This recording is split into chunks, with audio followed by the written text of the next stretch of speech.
The Bond theme has been in our lives for as long as we can remember. You know, you're in the womb, what do you hear? The heartbeat and the Bond theme.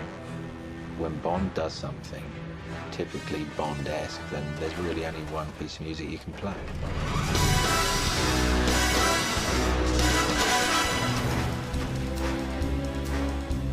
James Bond, the character, doesn't spend a lot of time talking about what he's doing or how he's feeling.